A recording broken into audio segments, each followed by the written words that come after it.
Wow, that was beautiful. Thank you.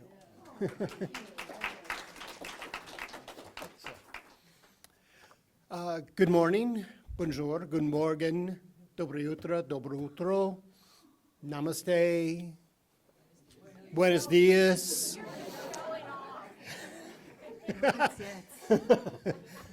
Spasibo. Okay, I'm Dave Emmert, your facilitator for today's service. As a reminder, we'd like you to turn off your cell phones or put them on silent, vibrate, just so that it's not an annoyance during the service. If you have an announcement for now or a joy or sorrow for later, please fill out the forms on the back of the table, and hopefully someone like Pat will bring it up to me. So I want to welcome everyone here in person and those on Zoom. In fact, if you're willing and able, please stand up, turn around, wave to all our Zoomies out there. So, good morning. Thank you. If you're new here, please ask any one of us how to access our website. Probably can Google it, to be honest, or find out how to get involved in our activities. If you'd like to receive our newsletter, please ask Becky Tanner or any one of us to put your name on the email list. I don't actually know how to do that, but I think Becky does, though. I'll be honest. So we have a few announcements. Today, we have a second collection for our offering. The first time the baskets are passed, they're collecting for the working of this church. The second round, they will be gathering money to help pay down the debt schools are carrying for unpaid school lunches. Recently, Mr. Joe McDermott, treasurer for the Better Bucks program, informed Reverend Allison Cornell of St. Stephen's Episcopalian Church of the Better Meals new initiative in early 2024. Mr. McDermott said that with the current economic inflation, some families were struggling to keep up with the expenses, including paying for their children's school meals. He emphasized even if kids' accounts are not paid in full, the kids are still being fed, thank goodness. But that the school district then carries a negative balance, a debt. The Better Meals program allows anyone to make donations that will then be used to offset the debt. The Progressive Pastors Group has asked their churches to do this as a joint project. So in addition to us here at Sky Island, the United Methodist Churches of Sierra Vista and Huachuca City, St. Stephen's Episcopalian Church of Sierra Vista, Sierra Evangelical Lutheran Church, and Faith Presbyterian Church of Sierra Vista are participating. So please donate generously. So other announcements, we have Free Thinkers at 1 o'clock. And Tina's office hours will be at the usual time, Tuesday, May 28th, from 12:30 to 3:30. You also have homework. In the other room on the table there, you see a little sign that will take. It is a pamphlet that deals with describing with our current principles and how they're changing in the UU, or they're under discussion or they're approved. They're not approved yet. Okay. So the point is, next Sunday, in addition, during worship elements surrounding it, we are going to be looking at Article 2 and how it's been changed. And then you get to vote, and your delegates who go virtually to annual meeting, because it's virtual this year, will presumably vote the way you do. Right now, I'm your only delegate. If anyone else wants to go virtually, please let us know. And that way, we will carry your wishes to the voting about Article 2 and next week. So the handout shows you, there's so many different ways you could look at it, but it shows you the changes, like things crossed out and underlined, and then also where those 7 principles really are kept, except for the one that's sort of global. I think it's Principle 6. But the important ones, I think, are there. But you can see how you feel, and we'll talk about it next week. And we'll try to make it more fun than talking about bylaws usually is, right? So please come next Sunday. You actually get to vote, in a way that can affect your whole denomination. So thank you.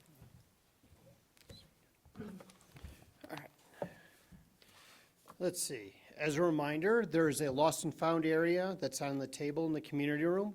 Full honesty, I actually found a water bottle of ours, so, this morning. So if it's not claimed like my water bottle, it'll probably get moved into the free for anyone category in a few weeks.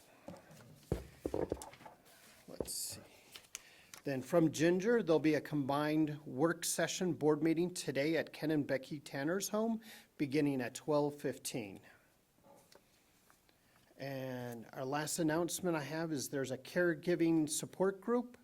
The role of being a caregiver can be both rewarding and challenging and rewarding. You're invited to be part of this free virtual support group offering information on how to manage the emotional and physical demands of being a caregiver and ways to support loved ones while practicing self-care. Last year, we celebrated Flower Communion and Memorial Day together exactly almost a year ago. And I was really disturbed and saddened to discover the 100th anniversary of Norbert Čapek's first Flower Communion in Czechoslovakia, it was Czechoslovakia then, was June 4th, 1923. If we'd waited one more week, we could have celebrated on June 4th, 2023. So it's 101 years since the first time this Flower Communion was celebrated in what is now the Czech Republic. But women had been doing flower celebrations in different Unitarian and Universalist churches for quite a while. We celebrate this beginning of Flower Communion because it's so meaningful.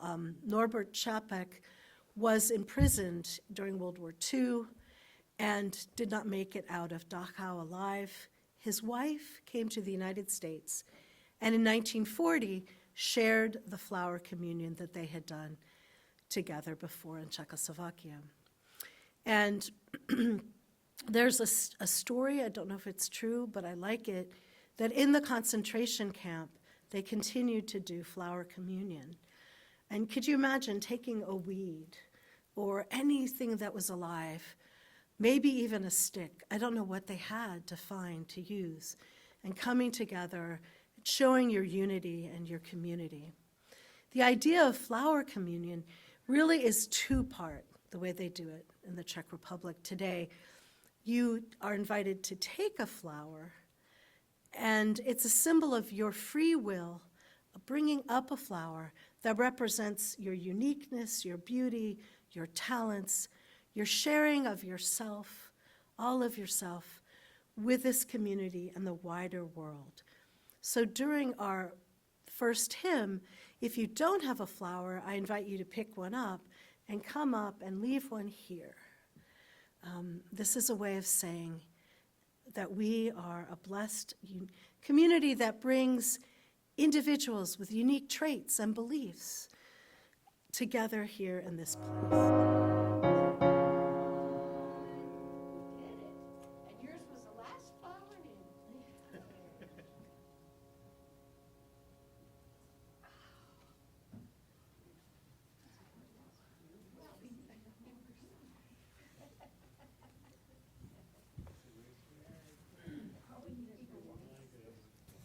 As we light the chalice today, we hear the words from Reverend Beatrice Hitchcock, who has served as interim in several congregations. The last was Westside UU Congregation of Seattle, which he left in 2016. The flaming chalice is the symbol of Unitarian Universalism. It is an everlasting flame for this community. It offers its warmth to those who are cold. It provides light to those who would see. It purifies and transforms this sanctuary into a sacred space, this congregation into a sacred community. May its flame burn true and high and strong.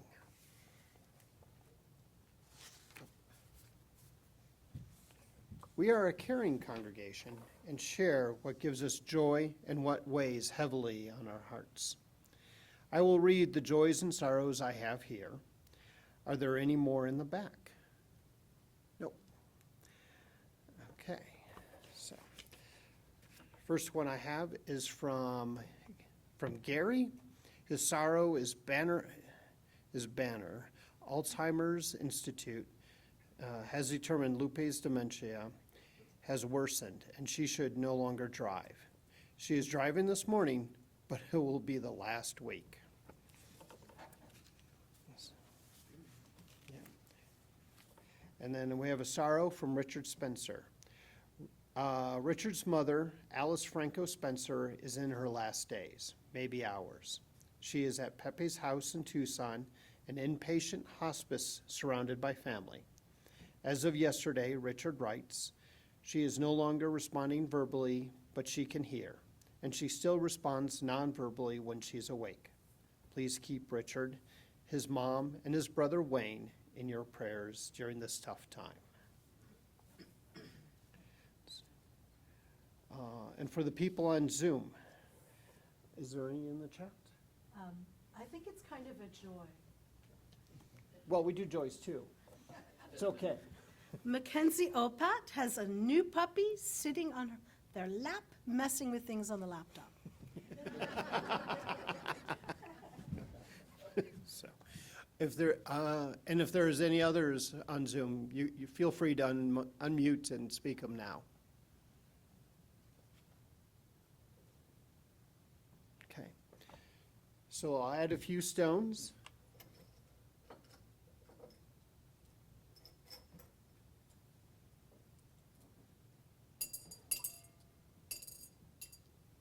For the joys and sorrows that we're speaking today, and then I'll add a few more for those that still remain in our hearts but are unspoken.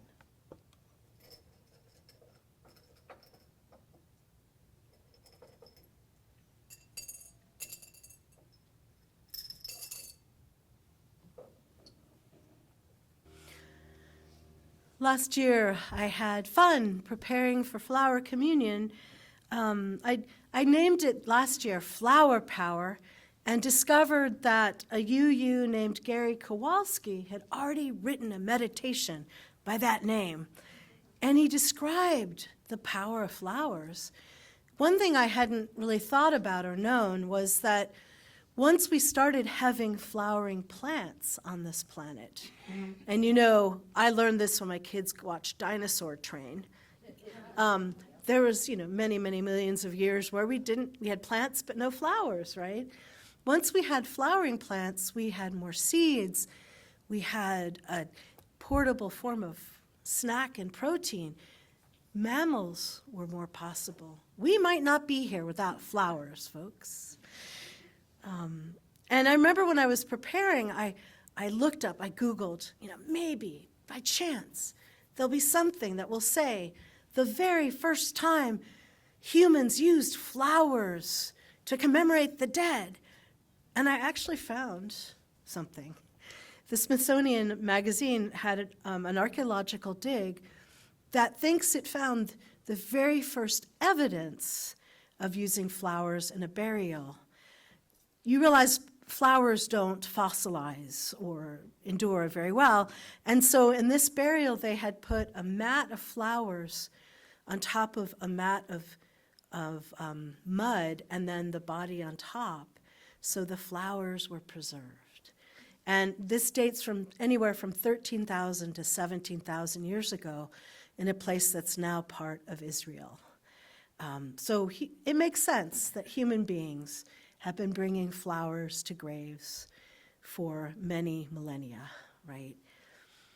Thornton Wilder says that there's a land of the living and a land of the dead, and the bridge is love. We are connected to those who have gone before, who have left us, through love. Sometimes, though, it's really nice to make love tangible. So people like candles. And I think candles are powerful because they move, they look alive, but we know they're not alive. It's a moment we can be in that in-between space of feeling close and distant and reflective about the person. Sometimes we release butterflies, like my hospice does once a year. Again, they're unpredictable, they're beautiful, they show a transformation that can happen in life, maybe in death, we don't know. But there's something about flowers that I think is unique. When we give flowers, we're actually giving a gift to the person who died. And I have read, and I don't know whom to quote or cite about this, that grief is having so much love you can't give anywhere. You know, one aspect of missing a person is that there's so much more you want to tell them, or do with them, or for them, or do differently. And if you bring a flower, this unique and beautiful offering, it's really a tangible gift you're giving. They're easy to leave on cairns and by stones and at a shrine, right? It's a way of giving a gift. Now, in a cemetery in New Hampshire, there's an etching of a man who was a motorcyclist. And often I find beer cans and bottles cleverly, carefully placed around. Clearly his friends have had a party. And we know that Dia de Muertos, we actually bring the food that as a gift to the people that they loved in life. So there are other gifts we bring, but flowers often are the one we do. And so we began Decoration Day. It's said that in 1865, a town in Waterloo, New York, started celebrations and started having full days dedicated to celebrating their war dead and decorating their cemeteries. And in 1868, a general made it an official holiday in the United States, but it was decorating Union graves. Before that, of course, just like Flower Communion, women had been having their own decoration celebrations. And if they had extra, they would put flowers on a Union soldier's grave in the middle of a Confederate cemetery, and vice versa. They started to reach out and to give, and they would have peace days where mothers who were on each side would meet with soldiers from each side to try to bring about healing. Are flowers enough, though? What a year it has been since last May. Flowers have a way of drying up and going bad, right? And this is from a sukkah, which is a hut made during Sukkot. It's from a kibbutz in Israel that was attacked October 7th of this year during the festival of Sukkot and left for a long time because nobody was there because of the devastation. The festival of Sukkot comes after the high holy days of Yom Kippur, and when you take a stock of yourself and you try to make atonement and you wait to see if you're in the book of life. But after all that is the celebration of harvest. And you're supposed to build a hut, and there's supposed to be holes in the hut so you can see the stars, and there's supposed to be flowers and fruits. It's a very celebratory time. And if you don't make it in the book of life, right at the end of Sukkot, you do get one more opportunity to be blessed, have your whole community blessed with rain. Will we get rain this year? Will the harvest continue to be good? So it's pretty telling to me the reason there was this big music festival in Israel where so many people were attacked was because it was during the festival of Sukkot. They were celebrating at the end of the high holy days. And I'm sparing you pictures of what's happening in Gaza. I know all of you have seen that. There are times when devastation is so terrible, as in our civil war, as in any war, as in the wars that are going on now. I wonder, what can flowers do? Are they enough? And even when the flowers are beautiful, have you ever gone by a cemetery, seen a fresh grave, and all these flowers strewn on top? It's kind of jarring. It's like, I'm trying to bring them back to life, or it just seems odd to me. Maybe you find that lovely, I don't know. But are flowers enough? Well, I think there are lessons we can gain from what happened after the Civil War. I think there are lessons we can gain about trying to heal after devastation, and maybe flowers can have a role. We need ritual. Taking flowers to decorate graves is a ritual. My mother would do it every Memorial Day. We would put in geraniums because they're hardy in New England and they might last, who knows. And so I think I've told you one year we went to one cemetery in one town in Massachusetts where my great-grandmother's brothers were buried who'd been in the Civil War.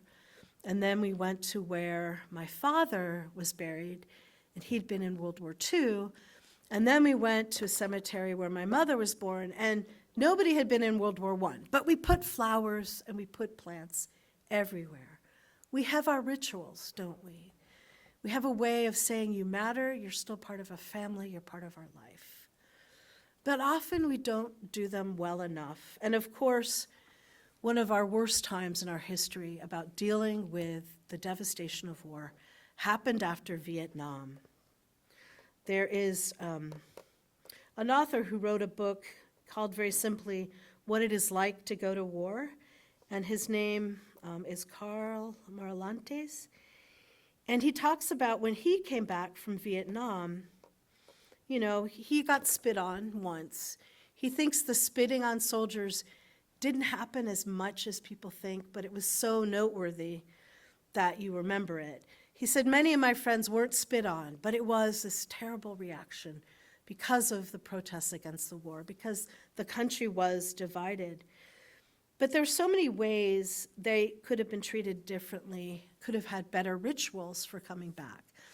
When he got to the airport, he was met by his parents and someone he'd known, much younger kid in high school who'd written to him during the war. She brought her aunt, and that was it. None of his aunts and uncles. Everyone was busy. He said it would have been great to have had a potluck where one of the uncles could have talked about what he did at the Battle of the Bulge, and where his grandmother, who was a communist, could have forgiven him for being such a proletarian boy and going to fight in Vietnam. It would have been helpful to have been brought back into his family and his tribe. He says, not with something patriotic, because that would have felt too saccharine, but just with love and community. And he also says it would have been better if we had come home by ship. They flew out on an airplane, and the airline hostesses treated them like tourists, which is fine, but it felt very strange. He said if we had, in other wars before and after, people have gone with their buddies and come back with their buddies, if we'd had just more time to debrief together, it would have been so much better. So many societies actually do have rituals when people come back from war. There are long descriptions of the types of sacrifice you are supposed to make in the Old Testament when you come back from war. And you have a time of purification when you're set apart. And there's even a theory that if you do these sacrifices, you see blood and you forget what else you've seen. I don't know if that works, but there's this idea about that kind of ritual in the Old Testament. Many Native American groups also bring you home and you live separately. It's a many-week purification process to acknowledge you have changed, right? You have been through things. Whatever the terrible thing is that you have seen, right? You are now a different person. And the early Christian church, when you came back from war, set you apart and treated you as if you had not been baptized yet.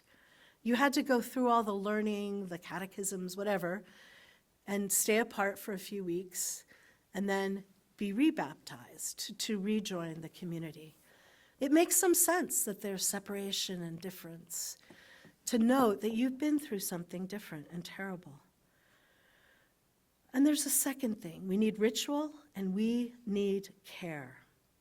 So Teresa Betancourt, who's a researcher, has worked She's now working with children in Afghanistan, but she worked with child soldiers in Sierra Leone. That civil war lasted from 1991 to 2002, and they studied many of these children and what happened after they came back. And they discovered there were 3 types of kids in the population. Kids who were just welcomed by their families and their society without any pause after they had been child soldiers. And then there were children who went into families that had meager resources, didn't welcome them, and never welcomed them. And then the third group came back, weren't welcomed, but eventually things picked up. There was more care, there was more society, there was more connection to the larger community.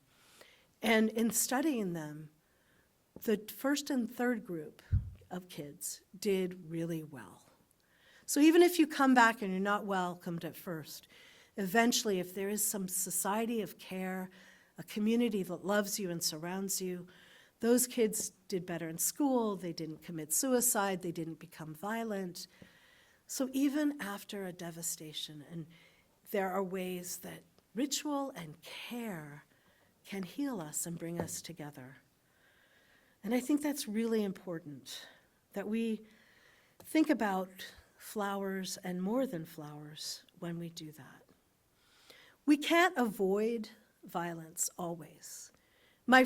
I would believe the best memorial we could leave to our soldiers is to never have war again, right? To become a world that understands peace and understands community and prioritizes all that first and foremost. But of course, as Norbert Chapek discovered, sometimes you cannot avoid war. And so in the midst of that, you remember who you are. You have a flower communion. You say, we are Unitarian Universalists, or in that instance, we are Unitarians in Czechoslovakia or in Germany in a concentration camp, and we believe in the worth and dignity of every human being, right? We believe in helping each person hear and honor their own voice. Even when we are being crushed, we say that is not true, that is not the future we hold out for. And many of you know the work of Viktor Frankl and Man's Search for Meaning, that you can get through, the people he saw who got through these terrible conditions had a purpose, had a dream, something they were aiming for. He wanted to see his wife again, and miraculously, Frankl and his wife did reunite after the war. They both survived. And if you have those dreams, those purposes, you can maintain the worth and dignity of yourself and others. Everything symbolized by this communion. And this communion was one that was done in a population that had been Catholic or was Jewish, right, in the Czech Republic. And very often communion, not to bash on Catholics or Orthodox, or very often in many different forms of Christianity, you have to be up to date, you have to have had confession, or you have to be in good standing. You have to be baptized to come up for communion. You guys have influenced me. I think I told you, last time I did communion in a UCC church, I said, you don't even have to be baptized. If you follow the way of love, come up to this table. I haven't been asked back, but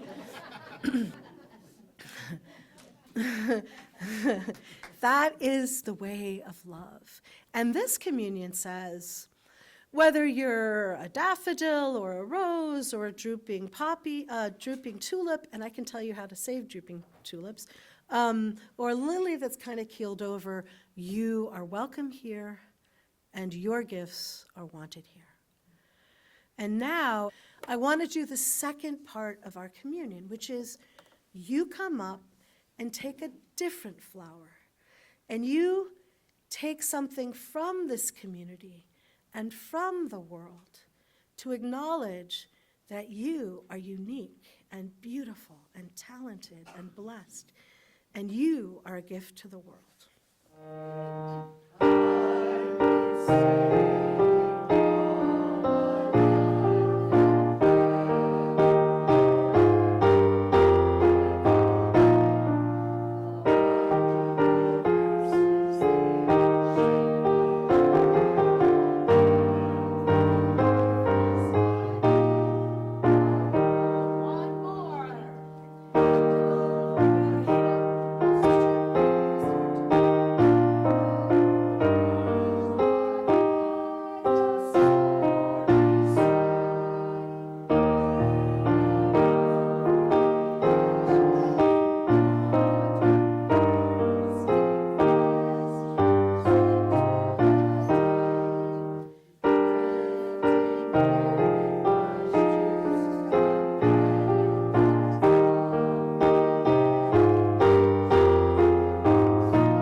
if you want to take some home, there are plenty.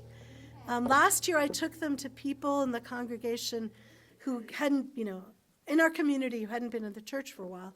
But I can't do that today. We have a board meeting. So if you know someone who could use flowers, or you could use them yourself, we have plenty.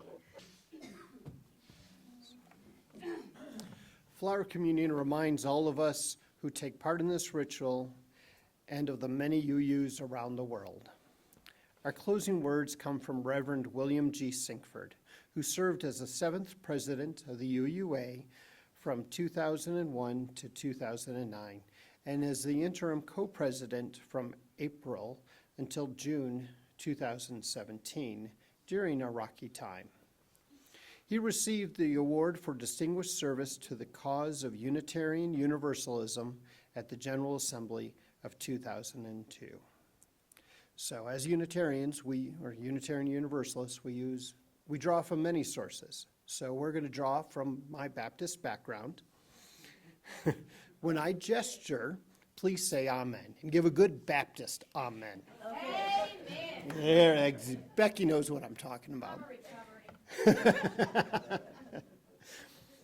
In the presence of these flowers, these representatives of creation's profound beauty, diverse and unique, but related and interdependent, these flowers which come to us as gifts from we know not where, and which we, in turn, choose to bring our shared and common altar as gifts to one another. In their presence, we turn our thoughts to the mystery beyond mysteries, to the most sacred, which we never understand fully, but which we are granted revelatory glimpses of in each of these flowers, in each of your faces.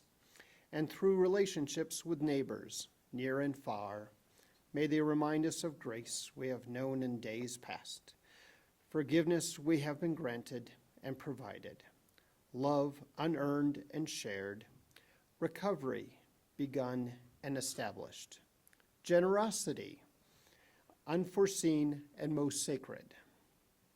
And may they inspire us now and in days to come to seek, to notice, to embrace, and to recreate beauty, to give unto the world as exuberantly as these flowers.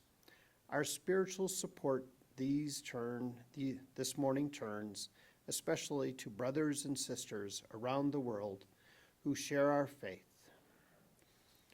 For the Unitarian Universalists of Pakistan, who have sought to comfort the victims of terrorist bombings. Amen. Amen. For the Ugandan Unitarian Universalists, who have created a school for hundreds of children of parents who have died from HIV/AIDS, and who are now building that school's walls, even before they have built the walls of a church. Amen. For the Kenyan Unitarian Universalists, who inspire us through the service they provide to those who suffer from political violence in their communities. Amen. For the Indonesian Unitarian Universalists, who dream of a day when religious freedom and tolerance are common. Amen. For the Unitarians of Northeast India and the British Unitarians, who are embarking upon exciting paths towards justice and growth. Amen. For the Transylvanian and Hungarian Unitarians, who have borne witness to our faith for so many centuries, and with whom we discover so much about ourselves. Amen. For the UUs of the Philippines, who testify to the practical healing power of our faith. Amen. For the Unitarians of Prague and the Czech Republic, who maintain the vision of Norbert Capek, the vision which calls to us to the flower communion today. Amen. For all Unitarian Universalists around the world, in congregations large and small, as much as for those who, like Thomas Jefferson, must be content to be Unitarians by themselves, for all who embrace freedom, reason, and tolerance as hallmarks of faith and proclaim a vision of peace with justice, we reach out with love and care and gratitude.